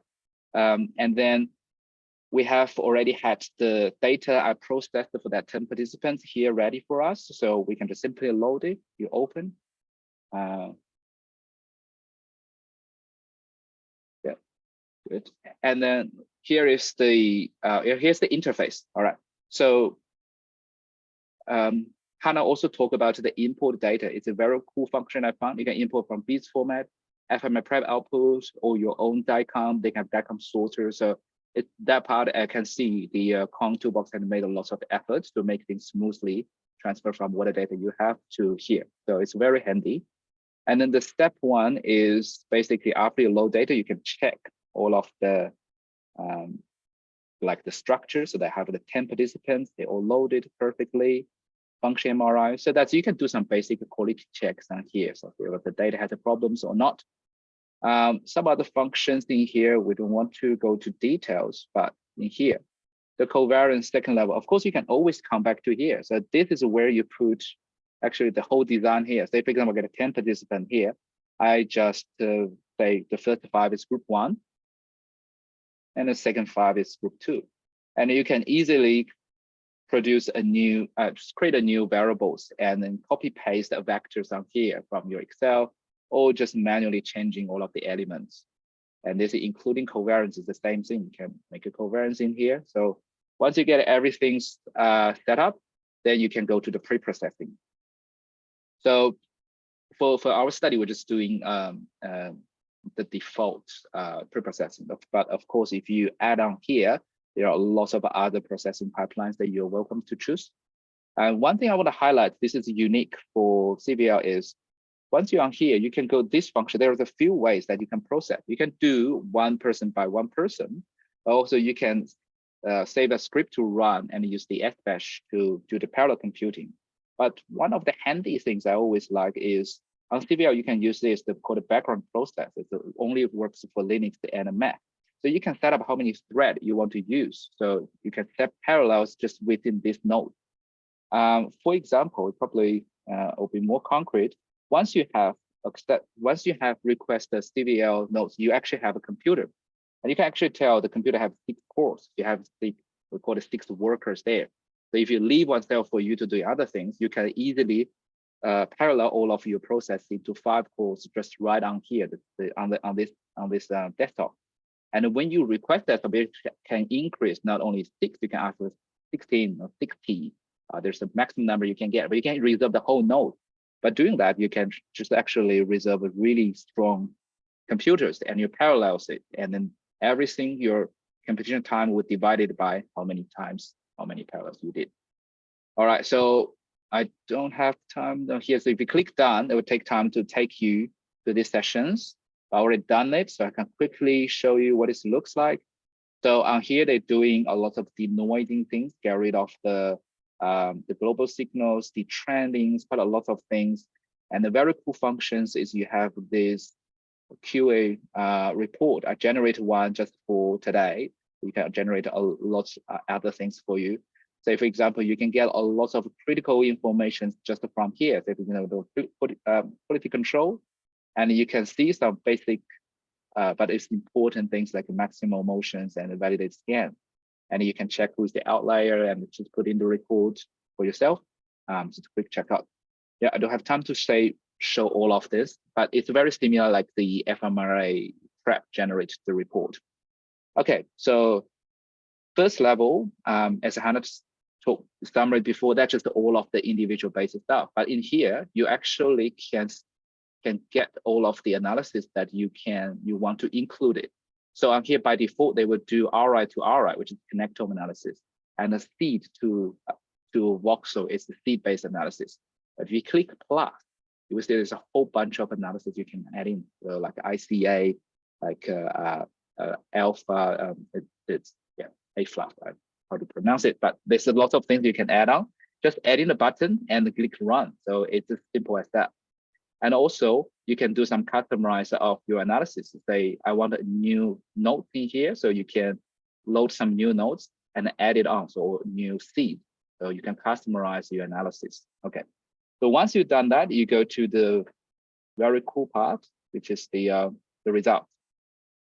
Say for the seed-based analysis, for example, on the left side, remember the between subject information is carried on here. So you can select the variable of interest and easily to make up your contrast and your design. And I like this good summaries here and telling you what is the design is and what's your contrast. It's as simple as that. You have a longitudinal, it'll have a very clear instruction on how the longitudinal data is managed. And then you just select the seed base, they do all of the seed. Remember, he's using the Oxford, Harvard Oxford isolation, so you have 84 seed for all of them. So I've done the hippocampus for us just in case, just for this one. I display the result and then load as existing result.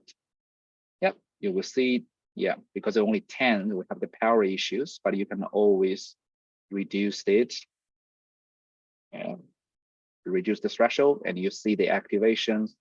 And there's a cool functions. You can show the 3D views. I'm not, for the time, I'm not doing it. But the bar plot, as Hannah touched before, is very, very handy. So you can actually see the bar plot for different regions, and you would know the direction, etc. straight away. And also, it's very easy to extract the values, to save as the mark through all of this button. We can talk about that later, the next sessions. And then the last but not least, the very cool thing is the kinectome analysis. So I already processed it. So for example, if we just display the results, but this is the, we just, for the example, so this is 84 nodes plus the network. So there are two actual populations combined together. Of course, you can choose exactly what the population you want to make it very clean of your population. It takes a couple of seconds to load. Yep, initially.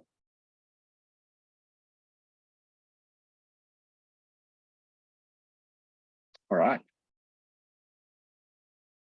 So again, this is non-significant because we only have 10 participants. So that's the we don't have enough power, but it can easily switch off the multiple comparison correction.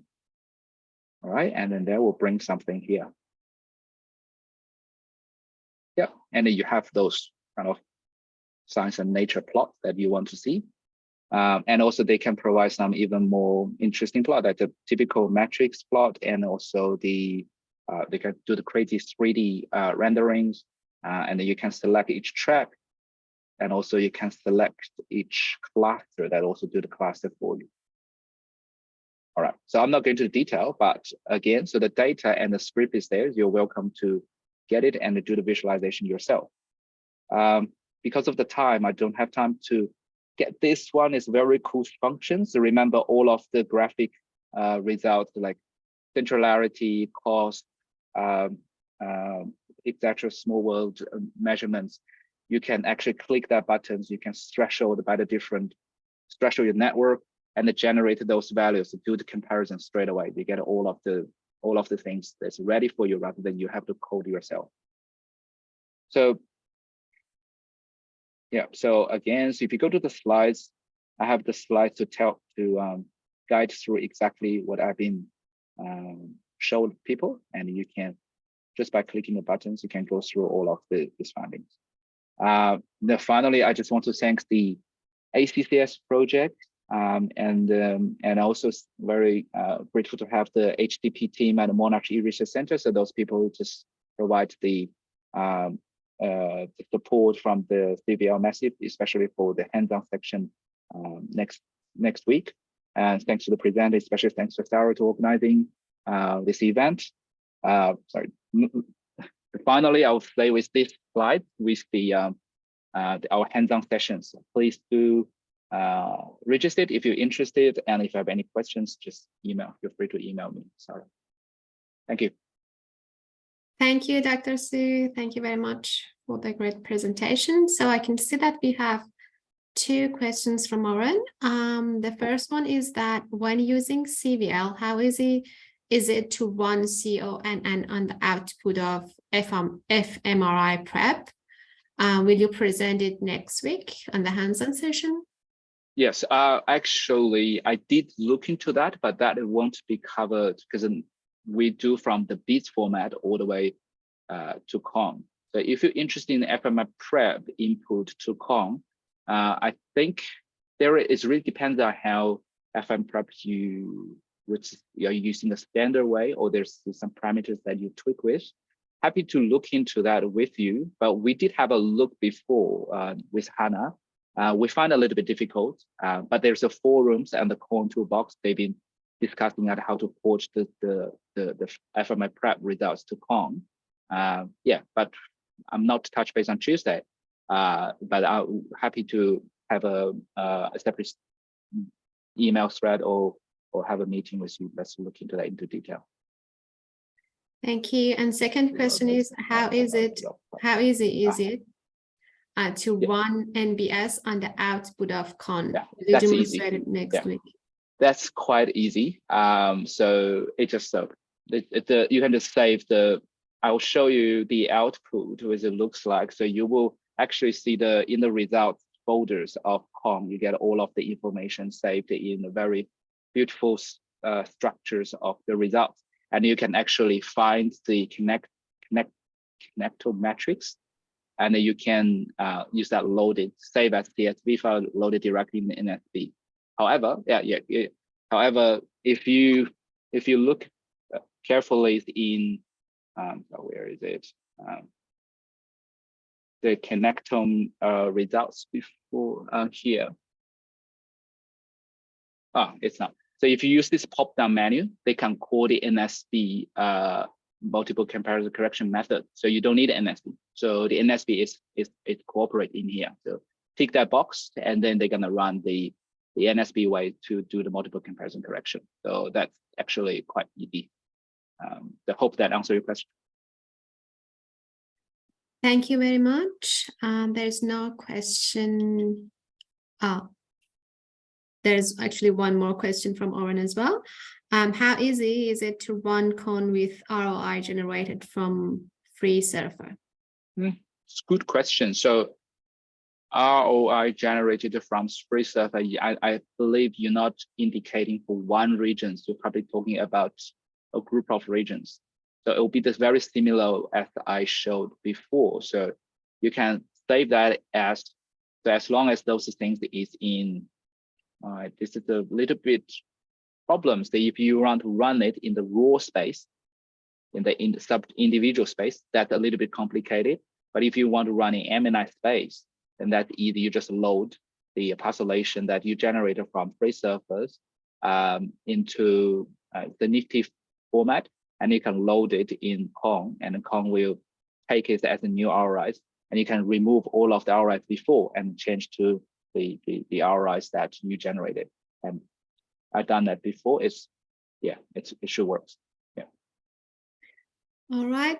Thank you very much. There is no more question. Actually, Oren commented that yes, the 84 desiccant regions he meant. So that's all, I guess. Thank you very much. Thank you for to presenters today. Thank you very much to those speakers for your great presentations, and thank you for to attendees to attend this webinar. So please, I've pasted a link to register, a registration link for the hands-on session next week on 15th of November. Please register if you're interested, and we look forward to see you next week then. Thank you very much. Have a great day. Bye. Everyone. Bye.